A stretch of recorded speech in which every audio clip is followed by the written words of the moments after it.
All right, I got to work tomorrow. So, you guys ready to do this? Show up. I'm ready. I'm ready.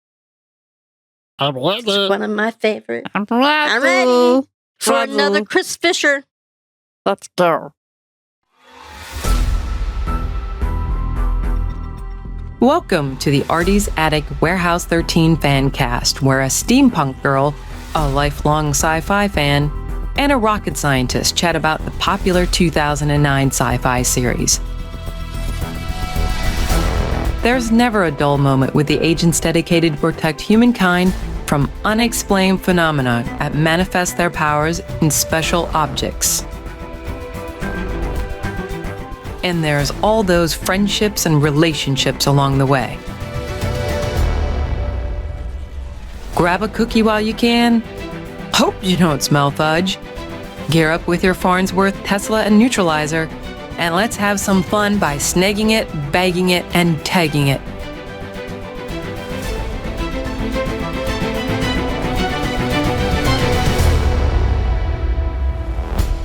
Welcome back to Artie's Attic. We're a Warehouse 13 fan cast. I'm the Warehouse 13 janitor, currently putting a fresh coat of wax on Scarlet. My name is SP.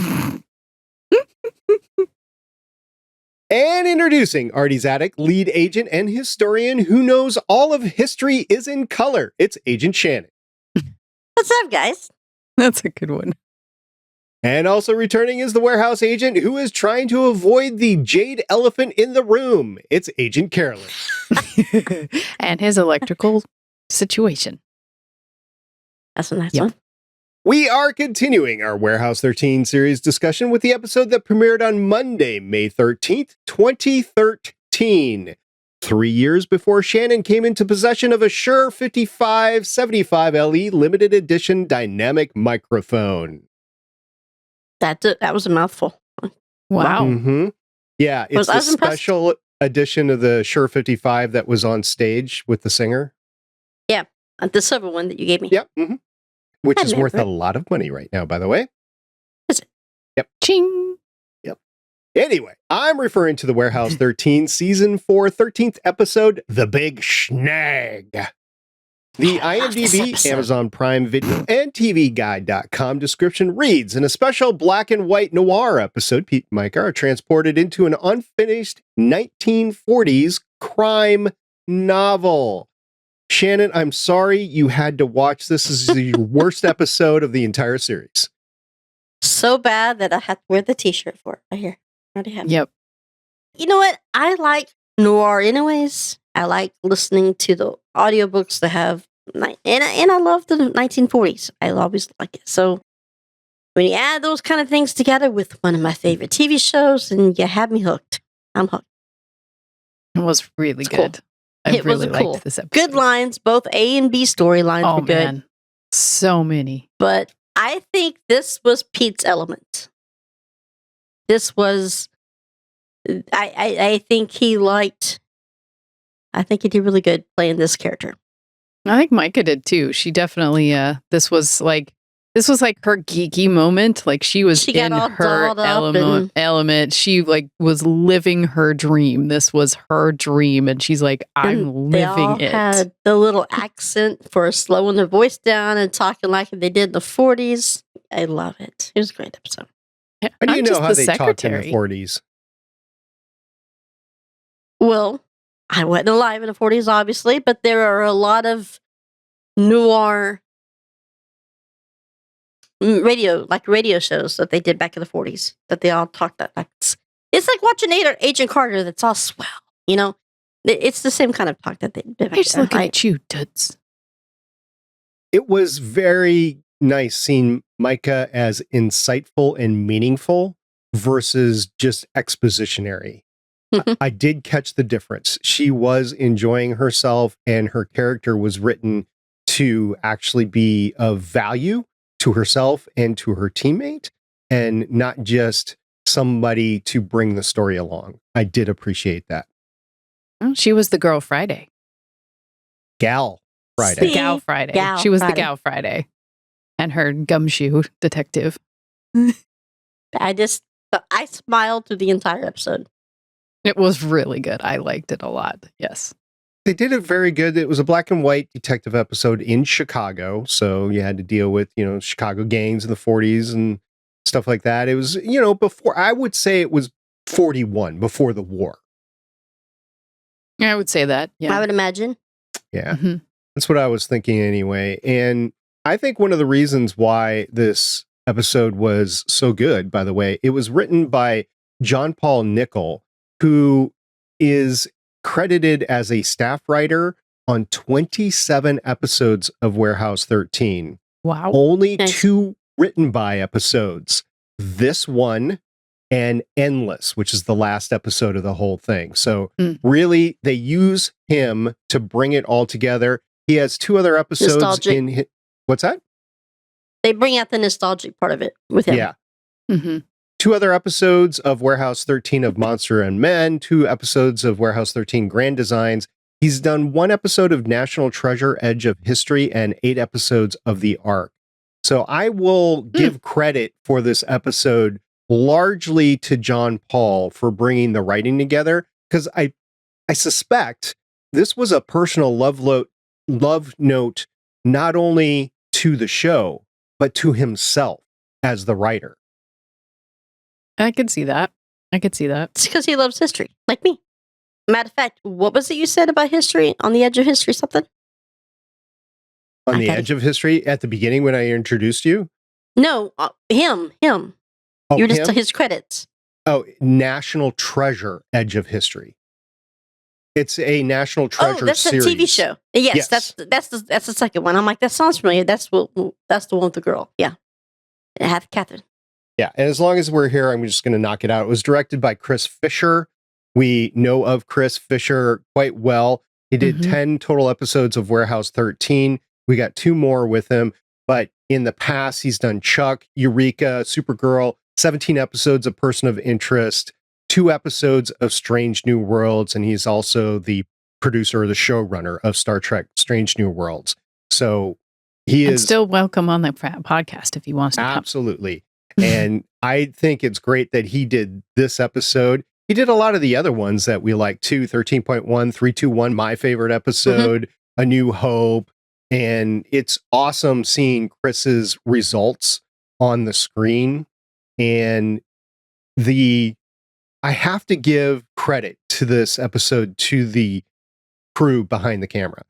The crew in front of the camera did an amazing job of acting everything. And we'll talk about that. But the crew behind the camera really brought this story forward. This doesn't happen without them at all.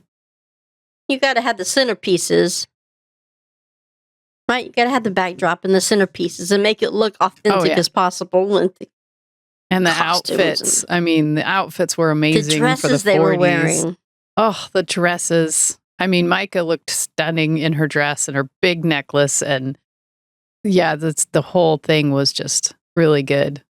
Where did she get her clothes? I mean, beyond that's what was my question was, where did they get all these clothes? They just suddenly have clothes because, they tipped the hotel guy the $100 and I don't know, maybe she snagged it from supposed to be their behind money. That was smart to take the money. He would have thought of it. Yes. But maybe she snagged it from to give behind it away as a tip. It was Pete, this is the 1940s. You could have given him a $5 bill. Yep. Like, hey, I want some change for that. He's not coming back, is he? Nope. No, you just gave him $100. He's probably going off to Bora Bora. Did you guys notice all the great guest stars talking about Bora Bora? Oh my gosh, it was so many guest stars. There were so many good ones. Was stacked. So we'll talk about Lily. She was the singer or the person that claimed to be I've seen Mrs. her in so many Carson. things. The peroxide blonde. She's been in 199 acting credits since 1986 or 1996, excuse me, not 86. And I did not write them all down. I just wrote down about 15 or so that were notable to me. I know her when I see her face because I know of the things I can't think of anything she's been in, but I know her when I see her. So I know I've seen her in something. The first 2 you won't go, oh, I saw her in that. She was in an episode of Mad About You, which was really big when it was on. She was in an episode of Friends. just big even till this date, but one episode. It wasn't like she was a regular or anything. You're going to kick yourself when you hear this. The 1999 movie Galaxy Quest. She was Liara. Yes. She was the alien. The blue face, right? Yes. No. She also reminds me of Belinda Carlisle on the face. Yeah, that's where I knew that. Because she has that face, and when she smiles, she has that face. And I was like, I know this face from somewhere. Where is it? And as soon as you said Galaxy Quest, I was like, that's it. Liara. And then one episode of Roswell, one episode of Frasier. She was in the 2003 movie Big Fish. She was in the 2004 movie 50 First Dates. That's a fun movie. Oh, I love that movie. Yeah. Who was she in that? Where is she? Noreen. I can't think of her character. I like the movie. I but love can't- that movie, and I'm going to kick myself. I don't need to watch it again. It was a smaller part, but she was in the 2004 movie Anchorman, The Legend of Ron Burgundy, Never saw it. as the zookeeper. She was also in Freaky Friday. No, not Freaky Friday. She was in the 2004 movie Dodgeball, A True Underdog Story. See that? She's in 2 episodes of Heroes, the first season. I am probably one of the only people that has never seen Heroes. Yeah, don't worry about it. She played him in a movie with Dennis Quaid in where the daughters switch. Where the That's, twin daughters switch. That's Freaky Friday, isn't it? That's Freaky Friday. No, but the twin she daughters. wasn't in that. Yeah, they're twin daughters, and they grew up thinking that one went with the mother and one with the father. Yeah, I know what you're talking about. Was she in that? No, that was She Lindsay was- Lohan. That was Lindsay Lohan. Yeah, That was Lindsay Yes, Lohan. it was the one with Lindsay Lohan when she was younger, and she played the mother. I Oh. wanted No, she didn't play the mother. She played the girlfriend. The girlfriend. the gold digging girlfriend. Yes. Oh, Yes. okay. What is that called though? Parent Trap. Parent Trap. That's it right there. She played his girlfriend in Parent Trap. And I love the part in the movie where they're taking her on the camping trip and they just keep messing with her, putting rocks in her backpack and putting lizards on her face. And when they put her on the blow up mattress and they put her out in the middle of the lake when she woke up. Yep. Yeah, Yep. that I was her. remembered it That's now. her. That's hilarious. I'm not showing that on her IMDb, by the way. No, but I know I'm remembering the movie when she's talking about those pieces.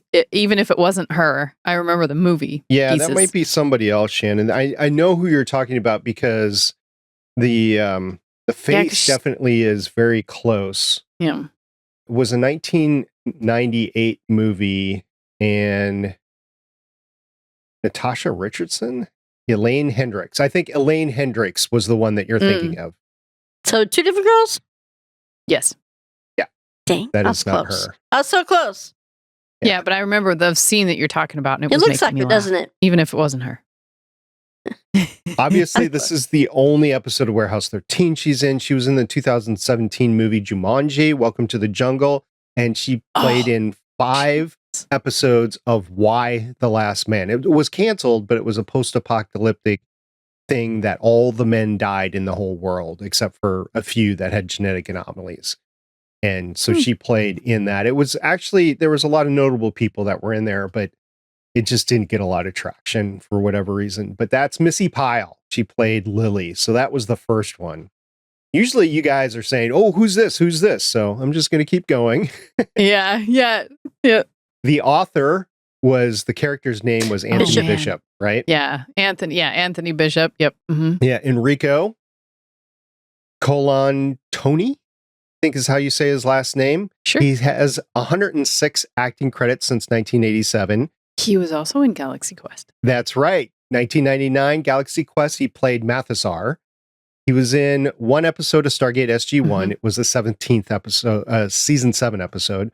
Only this episode of Warehouse 13. Although we do know that he survived at the end because he made it to Boro Boro, right? Yes. Where is Bora Bora? Her feet were in the sand, and It's on the beach, Shannon.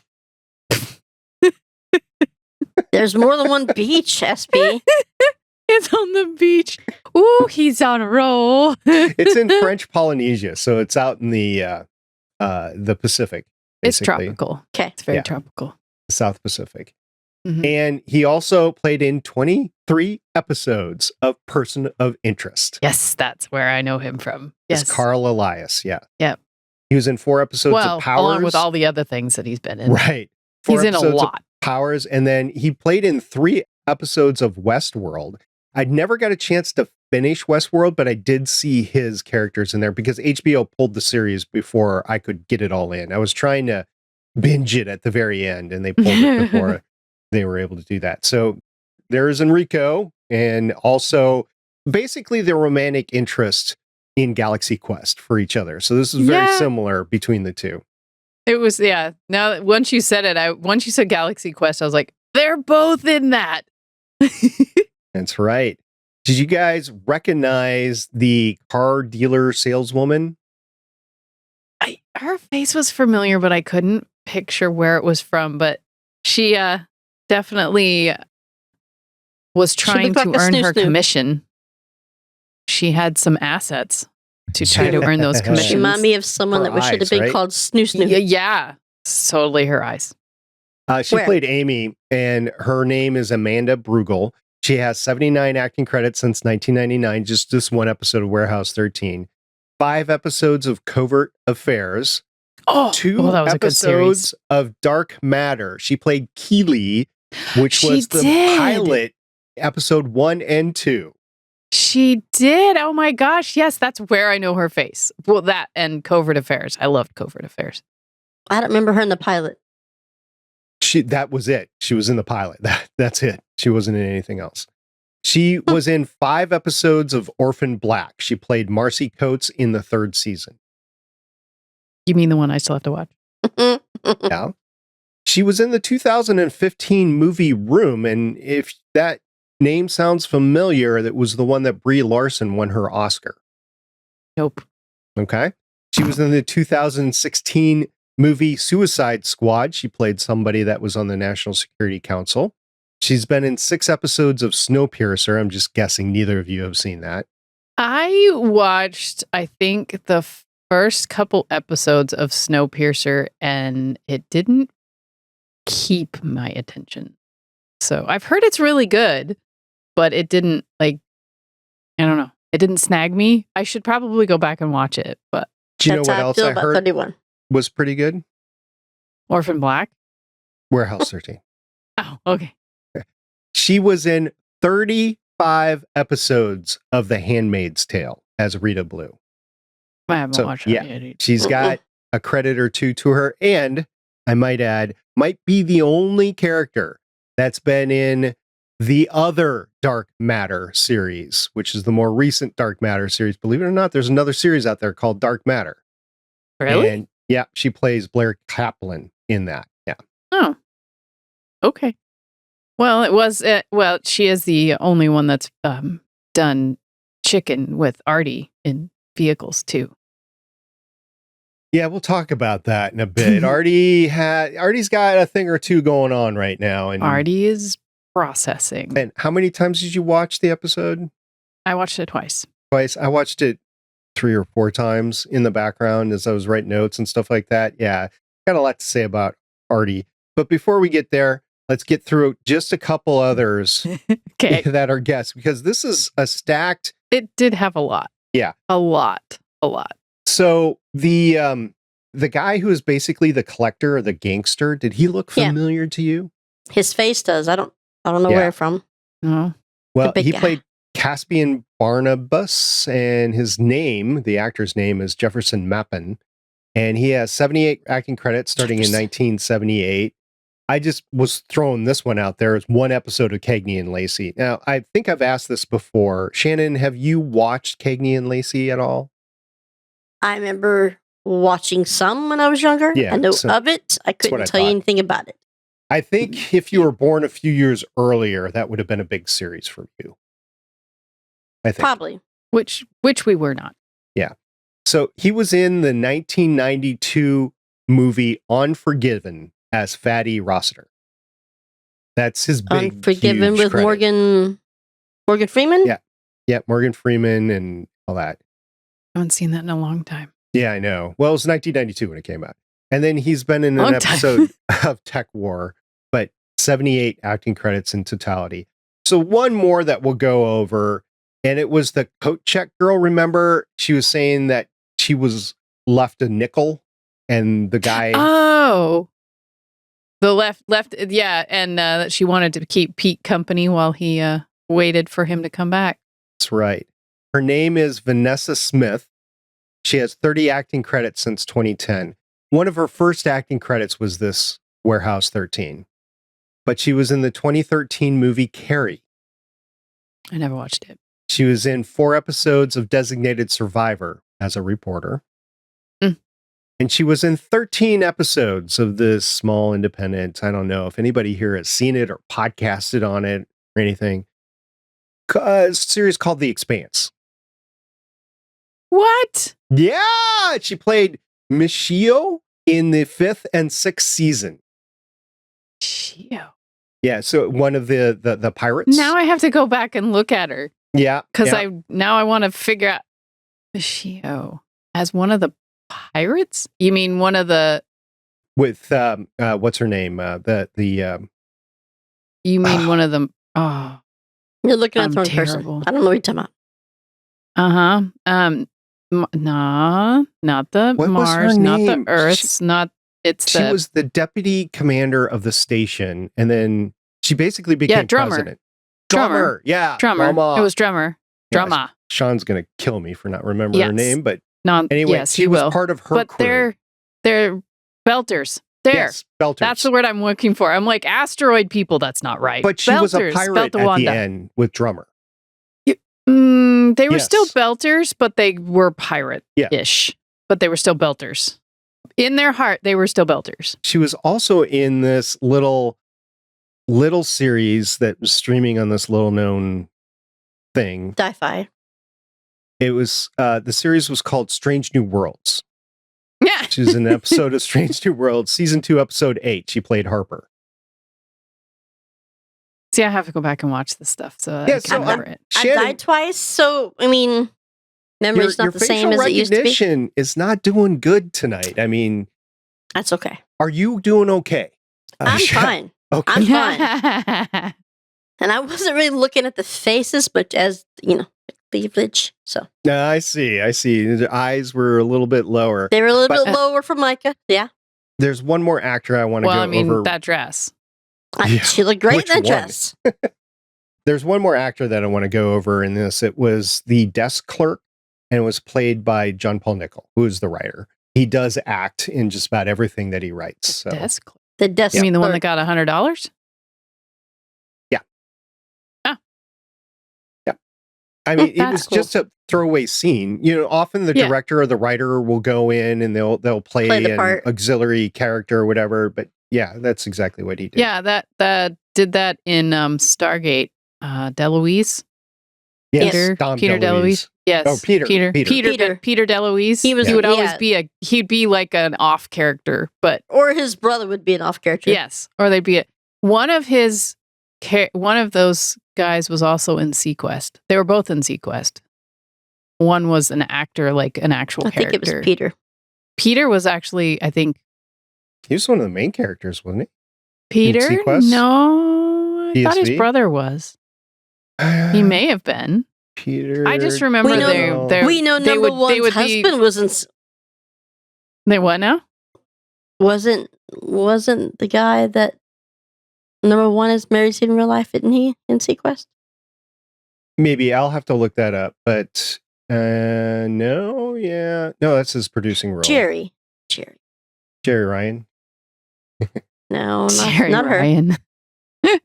Sequest, 35 episodes. Yes, he was a main character. He was a main character. Peter was? Yeah. He was also in an episode of Friends, too. That was pretty cool. Yeah, he pops up everywhere. He did for a while. He was usually popping up in Stargate. Oh, and now he's doing Hallmark stuff. When Calls the Heart, the Wedding Contract. So, yeah, he's doing Hallmark stuff now. Where good actors go to make paychecks. He went soft. Where good actors go when they really need a paycheck. Well, it's probably one of the higher paying things in television right now. Yeah. Hallmark Channel. It's where all the good witches and you can pretty much guarantee you're going to have job because, they're making like 1 million of them every year. But it's always the same thing. It's always the same kind of Christmas thing. It's always the same theme. Or Valentine theme, or fall themed, or spring themed, or Cat Burrell's been on themed. Cat Burrell's been on, I think, 3 different Hallmark now, maybe 4.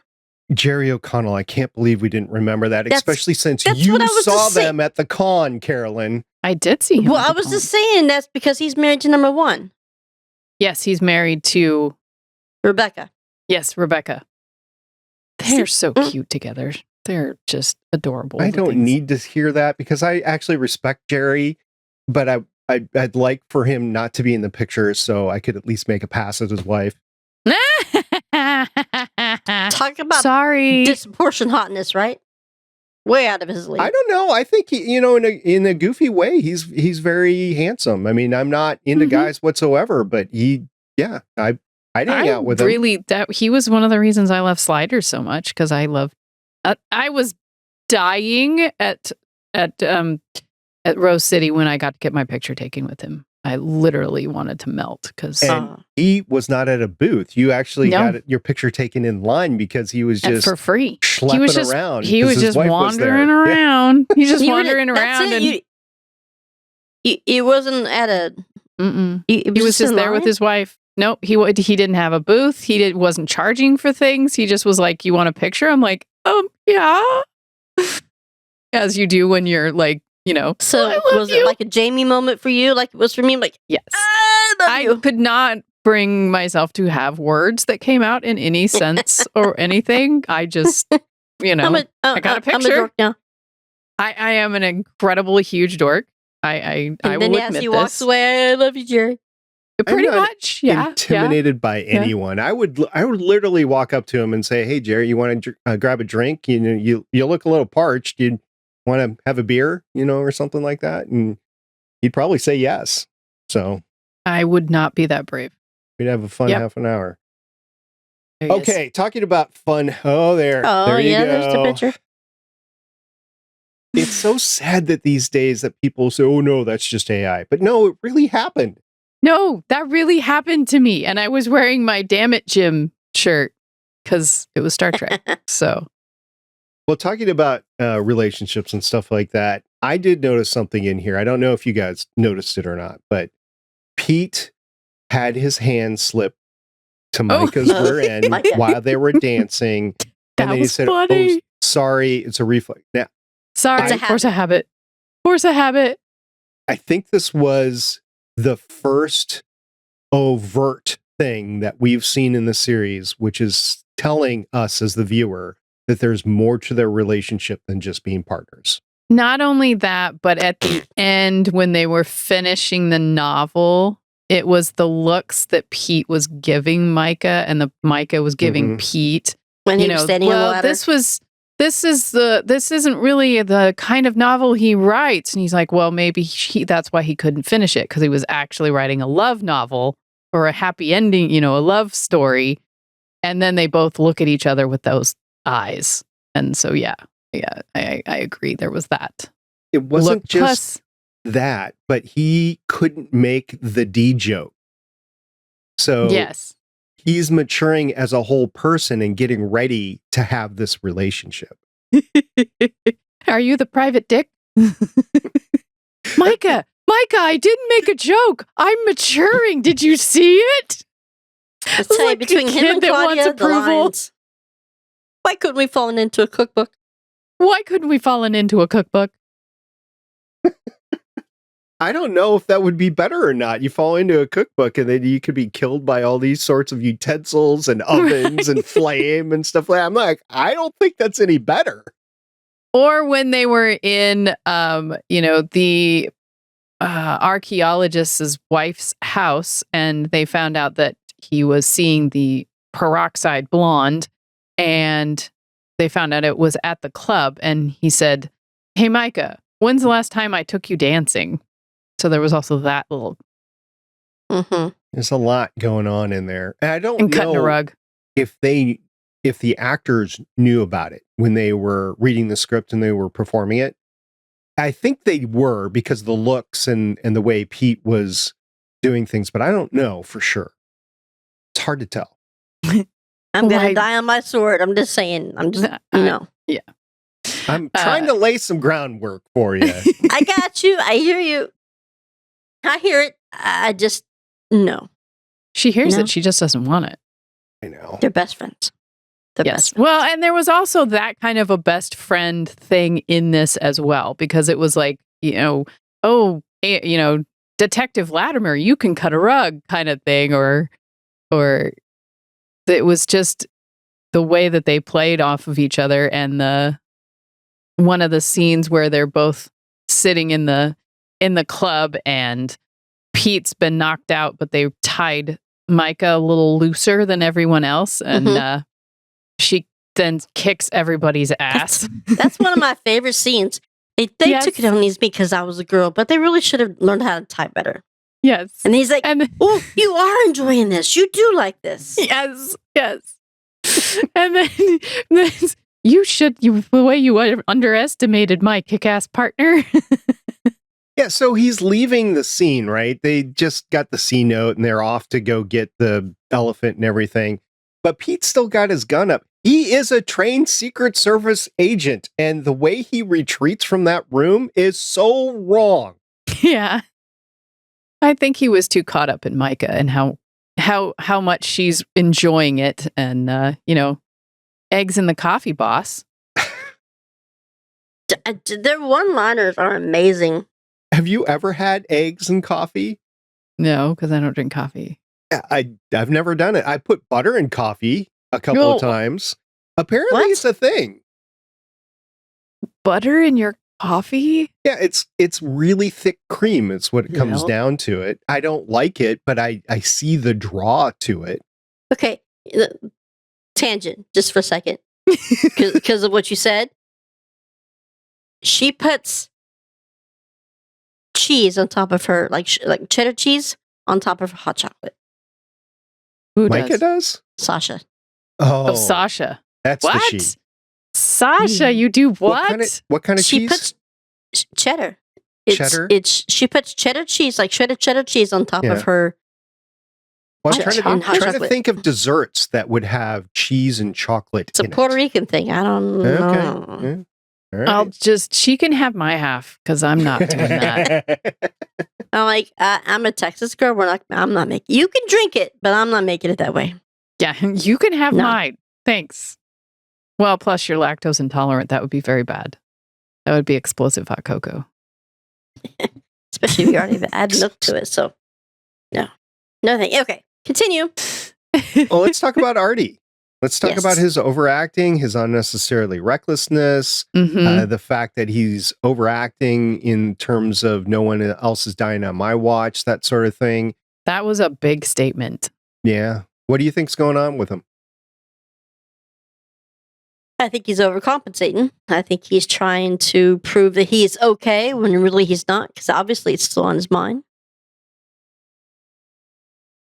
I think it's going to, when you're so focused on that, you're going to end up getting people hurt because you're not focused on the job as much as you're focused on what you're trying to avoid. And you end up bringing more damage to things. Like step in front of the car. If he didn't know it was going to go through him, it would have hit him. Mm-hmm. Yeah. And Tesla's not going to stop a car. So even if it did, the inertia that it had already was going to mush him. It would have knocked him back. Mm-hmm. Yeah, and he would have been killed. So, yeah. We see that Claudia and Jinx were trying to get him away from the piano because he had been playing it for days and it was not healthy anymore. And he's like, well, I don't think you're going to be able to get him away from that. She's like, please. I was the person that was the best at my psych ward. Psych ward drama. So they go in and they're like, we want to learn from the Ping King. And they're trying to entice him with this, all the cars that are being just disappeared and reappeared. And it's like, well, hand it over. I think I can handle a simple snag and bag. And they're like, no. We need to go with you. Safety in numbers. And then she's like, we just want to see the shiny cars. He's like, oh, okay, fine. We'll go in Scarlet. You name your car? That was one of my favorite lines from Claudia when Jinx is like, so how's my acting? And she's like, I'm not going to lie. But when you expect her to say something else, like, oh, it was horrible. No, I'm not going to lie to you. Then she turns around and leaves. Yeah. I want to say that this was the same year that Agents of S.H.I.E.L.D. came out. And there's a reason why I'm saying this, because we're talking about Scarlet. I'm talking about Scarlet. Yeah. 2013. Yeah. So their first episode came out. Let me get the actual premiere date is September 24th. And this premiere date. This came out in May. But the reason why I am saying this is in the pilot, Coulson has a classic car, which he's named Lola. Lola. Mm-hmm. So Scarlet and Lola were on our TV screens the same year. Lola. Sasha names her car Lola. After Agents of S.H.I.E.L.D. or just because she likes the name? Because it was a dancer at one of the Tropicana over at Vegas one time. Okay. That's where she bought her car. It was in Vegas, and that's what she named it Lola. All right. But that works. Yeah, I also remember this because you said at the beginning this was filmed in May of 2013. Well, it came out in 2013. Yep. That's a month before I had Bear. Yep. And 3 years before you got your microphone. So I want to ask you guys this, though. At the end, when Jinx is reporting his concerns about Artie, and it's totally legit. It is. And he's doing it out of his heart. He's not doing it to turn him in. Yeah, because he knows the grief that comes with a loss that big. He does. And Kosan is listening to him, and he's like, okay, thank you for your concerns. We also had concerns. We got this. If you're Jinx, do you trust him? No. Now, personally, me, I do, because I'm looking at him and I see genuine concern coming from Kosan. I do. It's like, yeah, that's it's true. reassuring. It's not nefarious at all. It's like, look, we're concerned. We got this. But if you're Jinx, do you trust him? Well, this is the second time that we see Kosan and not Mrs. Frederick. So he's going above everyone's head. I think they asked him to. He could look at him. I mean, again, why aren't we seeing Mrs. Frederick? I don't know. But he could look at him and tell that he's not lying, that he could tell that he's sincere. But also, I think that's making that makes Jinx a little bit of a tattletale. I think because of Jinx's background of losing his sister and how he had to reconcile that with his mom and how he has grown from that, he has a certain perspective on what Artie's going through. And so he knows that he needs accept it, somebody to watch over him because he's not well. And that he can do things that will hurt him or hurt people around him, and that he needs that extra help. But he's also concerned. The Regents asked him to just keep an eye on him and let them know if something is concerning. And I mean, he was trying to tweak the perfection of a Tesla grenade that Claudia has created because he wanted to increase its blast radius. And she's like, here's a more subtle thing to do. And he's like, ooh, I like this. You're very good. She's like, I know. Don't touch perfection. There's nothing that you have broken that I can't fix. And Claudia is very concerned too. She knows that there's something, she knows that this is something he has to process. And this is the first time he's getting out. And they both see how bad this is, how bad he is. And Jinx knows that they need to work with him and get him better and talk with him. I mean, the man needs serious therapy. But do you see Artie going into therapy? He'd probably have some artifact that would like whammy the psychologist to make him go, oh, you're perfectly fine. Everything's perfect. You don't have any problems. So he could get back to work and do things the way he wants to. Lena was his therapy. I know. And look how well that turned out. I could see Artie sit on the therapist couch just raising the eyebrow at whoever. do I look like I need to be here? I don't want to talk to you. I mean, Thanks. I'd be concerned when he rose the eyebrow because that's moving a heck of a lot of mass. As Jamie once said, she called it his merkin. Yes. And her cover. Yeah.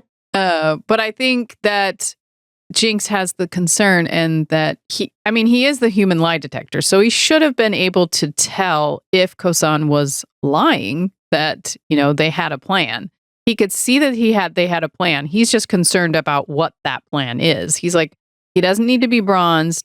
He doesn't need to be H.G. Wells'd. He needs our help. He needs this. This is going to take a while. So there is a lot of concern in his eyes. And you could tell that I think Kosan really did have the best, Artie's best interest. Yeah, Artie's best interest. I hope that it's something good. I honestly can't remember, which is kind of fun. I can't either, but I'm pretty sure Kosan's he's going to do good by him. Not only does he have Artie's best interest, but he has the warehouse's best interest in mind. And the warehouse best interest is to have Artie fully functional in the warehouse. So there's a duality of what the motives are, and I get it, but it is important to note that they like Artie. Matter of fact, that's why they gave Artie a pass to begin with. They're like, yeah, we get it. The artifact did what it was going to do. You're fine. We want you back in the warehouse. And they were concerned that it might be too soon or whatever, and it turns out it was. So we'll see how that all pans out. So Carolyn, what was your favorite scene? I had several. Did you guys notice, actually, before I say that, did you guys notice that when they first started, Micah and Pete, when they first started this, Pete said he went out and he ran for 10 blocks in both directions and everything was still black and white. And when he came back, he says, everything smells like fudge. I thought that was fun. And everything smells like fudge. We're screwed. Everything still smells like fudge. We're screwed. I think some of my favorite scenes are the ones that we've talked about so far, but also, well, I did have several. Some that we have talked about already, but I think one of Micah's part in this was my favorite. I mean, the way she played this part, the way she loved being in this novel, because she loved these novels about this author, and she's such a huge fan. And the fact that when she met him, that whole scene of where they meet him in the alley and he's like, no, you can't finish this novel because I don't want to be out of it. And they find out that it was actually created through his grief of losing his wife. But I think one of my other absolute favorite parts was the scene where Micah was interrogating Lily. It's Lily, right? The yes. singer.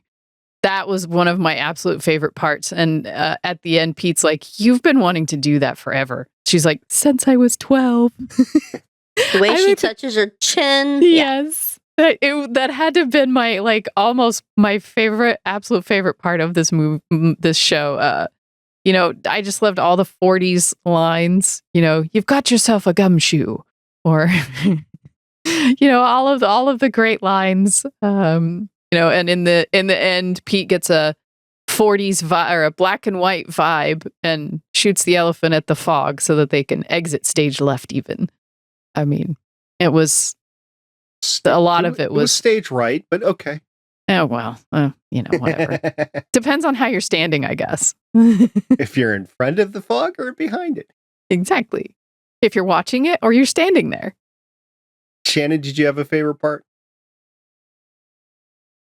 Multiple. Yes. But it's hard to pin. Like with Carolyn, of course you do. Yeah, that too. Like with Carolyn, yeah. I like all the parts that Micah's in, because what she brings to this episode, you can tell that Joanne was enjoying playing Micah in this episode. Yeah. All of the one-liners that she has, all the dresses. I mean, the beautiful dress that she's in was hands down the 40s style music, the hair. I even like the theme song playing in the background in the 40s. Oh, and the beginning scene, like it wasn't the normal Warehouse 13 opening sequence. Yeah. I always like 40s music anyways. I have an XM where I like to listen to the 40s channel. all day long. Yeah, I like big band.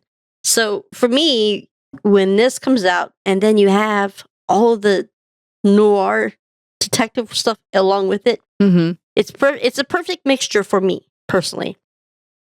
But the theme, the opening theme where it says Warehouse 13, that was done in the 40s, and it was like big marquee sort of. It was like a marquee style wording on it. Yeah, it's on your shirt. Yeah, it's on my shirt. And then the background music of you can hear the Warehouse 13. They did that during one of the Christmas episodes where you can hear the waltz of it slow down. But I like the scenes that she plays, and we go back to where they're being interrogated by, what was the big guy's name? Caspian. Is that his name? Mm-hmm. Yeah, when she's talking about, your goons took it easy on me because I'm a dame, but really, and then she gets up and kicks the butt. They really should have. And then she just gets up and wanks chairs out of everybody. But I like the scene in that, and I like when she's interrogating the girl, who she was. But the way she filled out that dress. I wonder what color that dress actually was. It really makes me wonder. Probably I would red. love to see it. I don't know, but it could have been any color. But you could tell she had those smooth, flat abs on it. But I also like the end of it when they find him, Caspian, dead on the side of the road, under the bridge, when Pete gets zapped. Yeah. And she's like, don't they have CPR? I'm like, that's not CPR that you're doing. You're pouncing on his chest like a puppy. What are you doing? She's like, doesn't CPR work in the 40s? I'm like, if you were doing CPR, maybe, yes, it would have worked. But right. I know, I was thinking like the same an excited puppy or something. But yeah, so I think that Joanne was enjoying herself in this episode.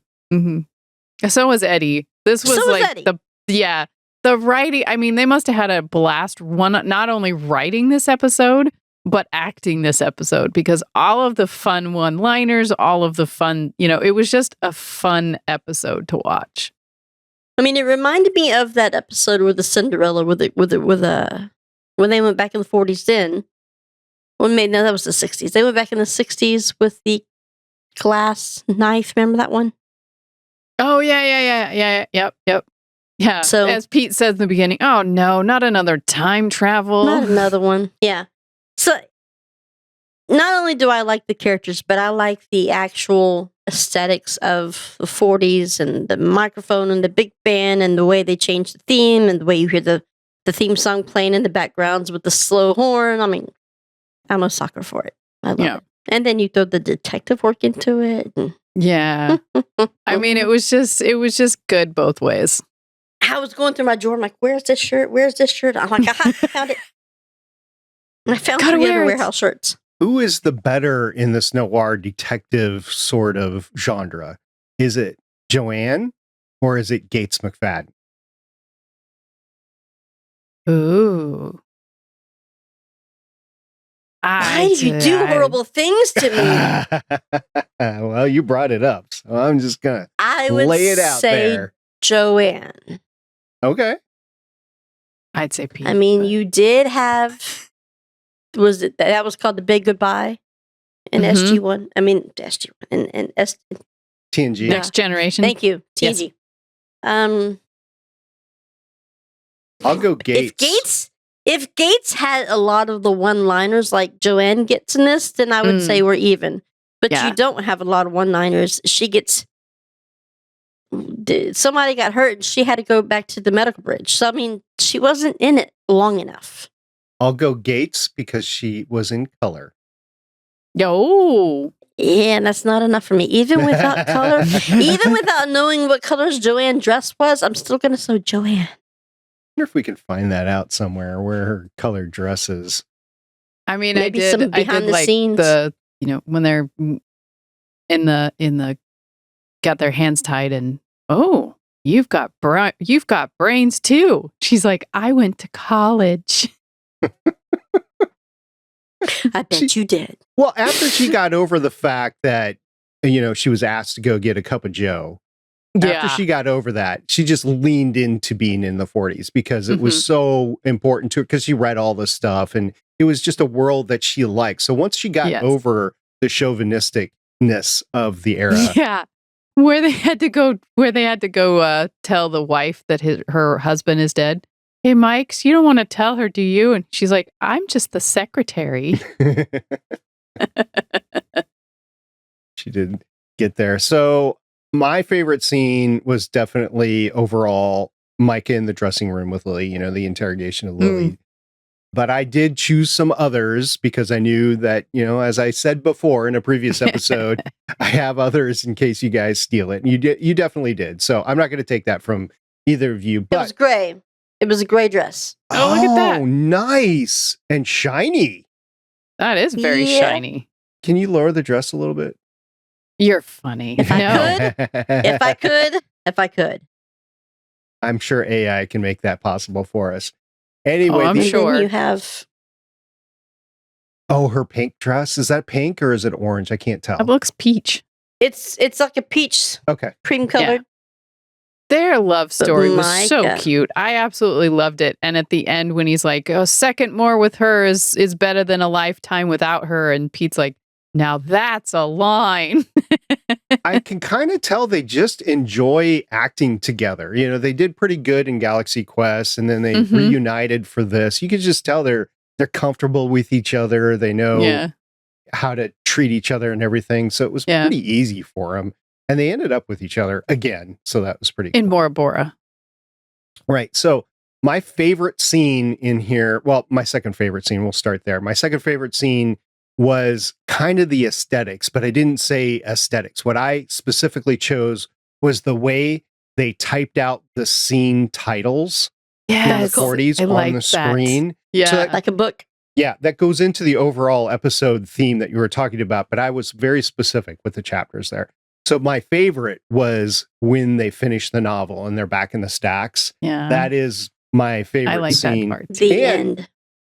Also, by the way, it wasn't until I watched it to the end that I noticed that the backpack that he was wearing, one of the belts over his shoulder was that purple color, and one of the belts over his other shoulder, the lights of them, was the orange. And we've talked about that before. We haven't gone into a lot of detail about it, the orange and the purple colors, where purple is good and orange is bad. But the backpack had both colors in it. I was wondering what so the elephant was catching the static balls. Yep. And the elephant was created by the guy who created Hinduism, right? Something like that. So like that, yeah. It grabbed the energy and then they stuck it in the backpack. Where does the energy from the backpack go? Well, it's Ghostbusters, so it goes into the big ghost thing, and then you have to make sure it doesn't get too much energy. And it can't take 4. We got to remember that. 4's the limit.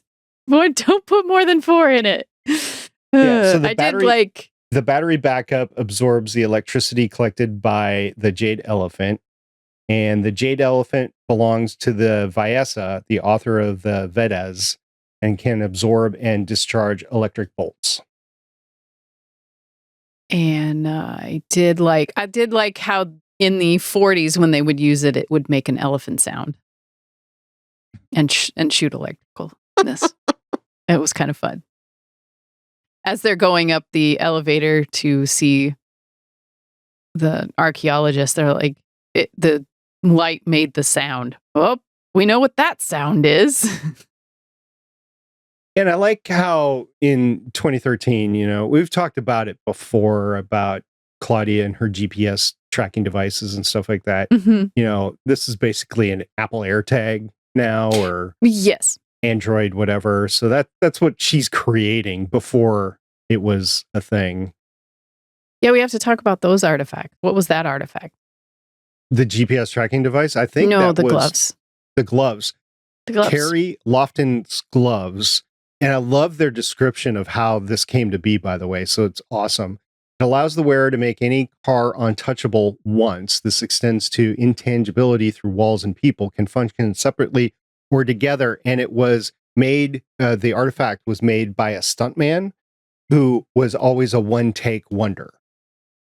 Yeah, he could do it the first time. He could do it perfectly the first time, but that's all you got. And yes, they discovered that it only worked once, and then Yeah. You're now touchable.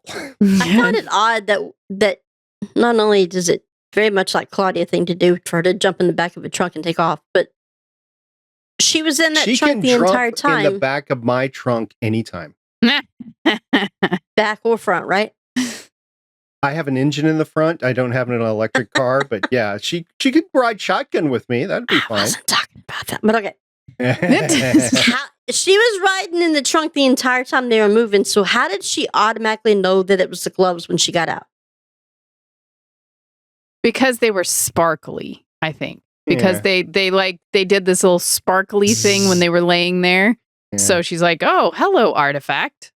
Okay. But you notice she didn't touch them because she was then looking. I think she heard the gal behind her, but she was about to touch them, and then she reached for a mini Tesla because she was going to hit the Tesla, the lady. But She took a pretty good punch. she did take a pretty. She's She like, gave "I'm going one, to feel too. that in the morning," but I swiped this. And then Artie's like, "Oh, let me test this out," and he just jumps in the car and leaves them in the garage. To be fair, he didn't lie about it. It's true. But he did No. try to play chicken, and he's like, "This is not my first drag race." I'm like, I guess I was a little disappointed with modern film and the way that everybody does cars and everything. I was a little disappointed about the car drag race, so to speak, but I got the intent. Do you notice, Budget. like when this was playing, because I've seen it before, but it has been a long time since I've seen season 4, so I have to actually sit down and watch it, right? But I was doing other things, and we were getting ready to go out to dinner for her birthday, and I'm noticing as much as I like the 40s music on the A story, you got the whole 60s and 70s thing when they're drag racing. That's You true. can, you can hear, I'm like, hey, we're changing decades now. Yep. That was Well, kind of cool. Yeah, it was really funny when Artie pulls right up next to her and it played like a 70s kind of tune. It was straight like out of Bullet, yeah. I'm like, oh, that's Felt like I was just watching funny. some kind of Starsky and Hutch kind of thing going on. there. Exactly. I was like, okay, that's funny. That's his era anyway. All right, Mhm. anything else, guys? I think we got it. All I right. don't Such think there was good any episode. food in this episode that I saw, other than that you Don't might. think they had time for There it. was drinking, which Pete said it's either dancing or drinking, and drinking's not an option. So they Yeah. went dancing. But other than that, I don't think there was any food other than, talk about now that's hard boiled or Eggs and coffee. eggs in your coffee. Eggs in the coffee, boss. I have to use that one somewhere. I just have to use that somewhere. Some of these liners, I just have to try to figure out how to use them somewhere because they're really funny. All right. Do you guys want to take a guess at where I rated this episode? 1 to 51? 7.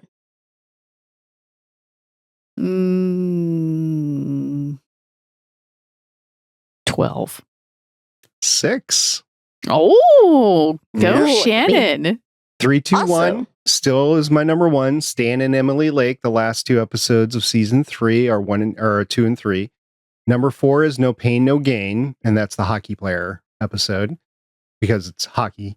And number 5 is the 40th floor. That was with the Regents and That's a good one. attack and everything right there. And then number 6 is the big snag, and it went right above Lovesick. And that's the one where Micah and Pete wake up in bed together. With her hair blonde. Yes, with her hair blonde and a toothbrush. Well, I never can rate them because I don't remember the titles. Except this one I have. I have pretty good memory of this one. That's 'cause We it's did really get an good. email yesterday. We got Yesterday. two emails way back in December and January, which we're going to go over. And the first one was from Lisa, and she said, after Warehouse 13 ends, you should do Eureka. Oh, that's a good idea. I'm currently rewatching Eureka, and I would love to do that again. It's not a bad idea. I think I have a couple of better ideas, but we'll see. Well, see. I really like Eureka. I think it's a great idea. Thank you, Lisa. What do you think about Eureka, Shannon? I like the show. I've never completed it. I've seen enough of like 1 season or 2 seasons, and then I'd skip around and I was doing other things. So I've never completed the series, so I wouldn't mind it. I missed that whole universe. I thought it was a tragedy when it ends, but at a certain point, you got to let the actors go and do some other great stuff, which they have done. So good on all of them. And then we had another email from Kev. He says, "Hey, agents, I'm a bit behind in listening to your episodes, but I just heard SP mention he was thinking about doing a Stargate podcast. Oh. I would definitely listen to that. Keep snagging, bagging, and tagging. Kev." Goodness, we'll be here Aw. forever. Love it, Kev. Now we got. I like Stargate too, but there's a lot of Stargate. That would be a podcast that would go on for decades. Years. So it was in the era where you had like 20 plus episodes per season, Mm-hmm. and you Back in the have good old days. you have 10 seasons of Stargate SG-1. I can't remember how many Five. seasons, 5 of Atlantis, and then like 2 or 3 of Discovery. Or No, Stargate Universe. Universe, yeah. I thought there was only one. There's No. only Or was there one, two? and then I think and there's then they only got one. approved for season 2, and then it never rolled. Yeah, and it never happened. Oh, really? Okay. Yeah, because everybody went to sleep mode, and the one kid stayed awake because he had to make sure everything worked, and that was where it ended. Can we talk about the fact that Kevin's tag is Captain Fat Pants? I think that's funny, and I was love gonna it, Kev. mention that, but I yeah, sure. love it. I think it's hilarious. There was 2 seasons. There was 2 seasons of Stargate Universe. 2 full seasons. Oh, there 20 was. Oh, 20 there So was. maybe it's a third season. There that was. That's And it- correct. Right. Yep. Yep. No, you So, are correct. Question: the Yes. emails that you just read, are those the old ones, or is that the one we got yesterday? Those are the old ones. Okay. To be Okay. clear, those are the old emails. What we Mhm. have left are YouTube comments. Yes. It was given to you in an email, but it is not an email. It is a YouTube comment.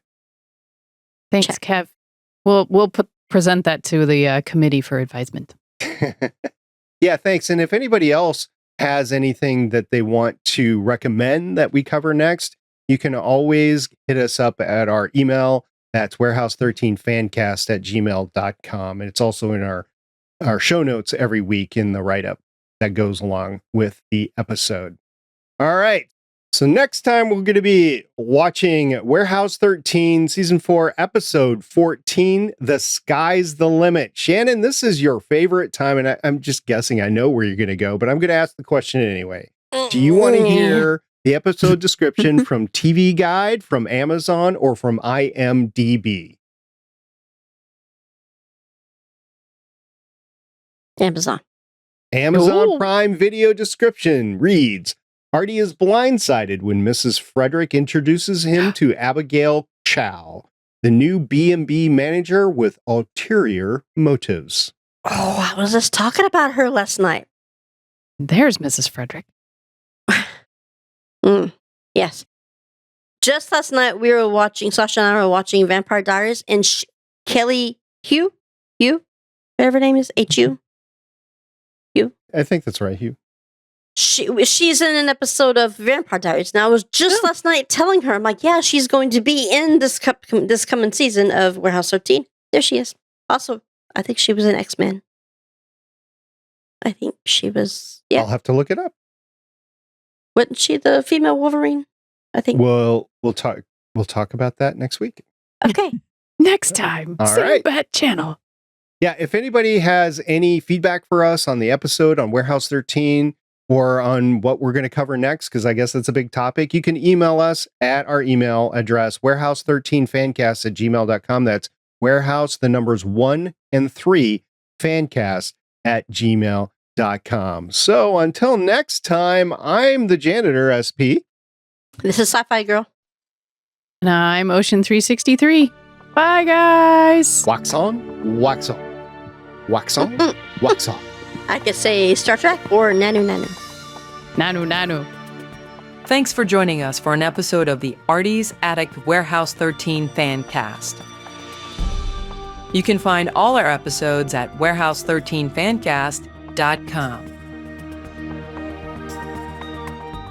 If you'd like to contact us, you can hit us up on our email at warehouse13fancast@gmail.com. We are a part of the Lone Wolf Podcast Network. You can hear more of this cast and other shows like it by checking out lonewolfpodcasts.com. The intro music is Sci-Fi Hybrid Intro by Soundmake, and the outro music is Science Fiction by Tunes to Go. Both were purchased on pond5.com.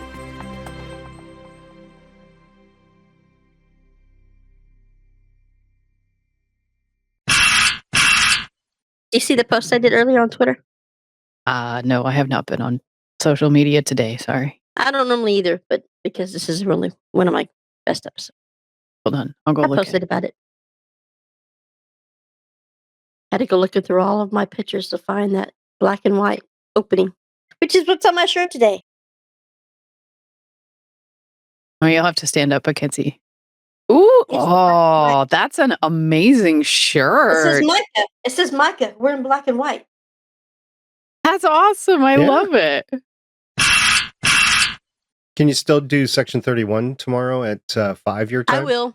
I will. I can tell you I'm struggling getting through it. I haven't even finished it. I didn't like it so far. I think I'm probably about 45 minutes into it. Yeah. I think it gets better as you go. But it was definitely interesting. When I paused it and never came back to it, I think they had just landed onto a planet somewhere. I don't know. It's about 40 minutes into it where you got it. I was struggling with it. So, but yeah, I'll do it with you. But I'll just probably be your odd man out, saying, "Nah, didn't really like it." Well, there's we'll a see. lot of that going around. But again, I also know that I don't have an unbiased opinion because I like Star Trek, and I'm hoping it's just because it's the Star Trek world. I have to remind myself it's not Star Trek. It's just in the Star Trek world. Yes. Kind of like Acolyte. Don't get me started on that. Don't. Acolyte was a Star Wars show and it was not good. It was terrible. Bengals did the theme song for Goonies. Oh, they also did theme song I saw the other day. Wheel of Time, I like Wheel of Time. I've never read the books. The first season was amazing. The second season took me a long time to get I haven't through. even started it yet. I haven't gotten through the first episode yet, or the book. I'm hoping the third season is cool. But usually I was laying in bed, I'm half awake, and I'm watching, kind of with the one eye, I'm watching the season 3 premiere. And they're playing a song in the background, and I had already finished it, turned it off. I'm like, wait a minute. That's a Bengal song playing in the background. So I had to go back. It's Hazy Shaded Winter. I'm like, oh, now I gotta watch it. They're doing Hazy Shaded Winter in the background for the time. And See what Shannon. I'm like, okay. Well, I already liked you kind of to begin with. I might as well finish it through. All right. Gotta have my girls. I did want to say the quote of "Quit waving that iron around, you big palooka." You big That was such a good one. palooka. You big There were so palooka. many one good liners I couldn't keep up with them. Yes, I try to write down the ones that really make me laugh, and I could not keep up with this episode because there didn't were even bother. so Yeah. many. So It was good. But I'm funny. telling you, look at that. She did look stunning. She was very stunning. Oh, I wanted to talk about when Pete was talking to the redheaded operator too. That was another one of my favorite scenes when Where Pete he- was talking got to the red. Yeah, The information about where the thing was going to go down. yeah. Where let me. Were you listening on that conversation? Or You know they redheads? were. Redheads do that. On that color me intrigued. I'd like to find out more. According to my new friend Dolores. You know what would have been good to have in Warehouse 13? Hmm. Jamie Lee Curtis.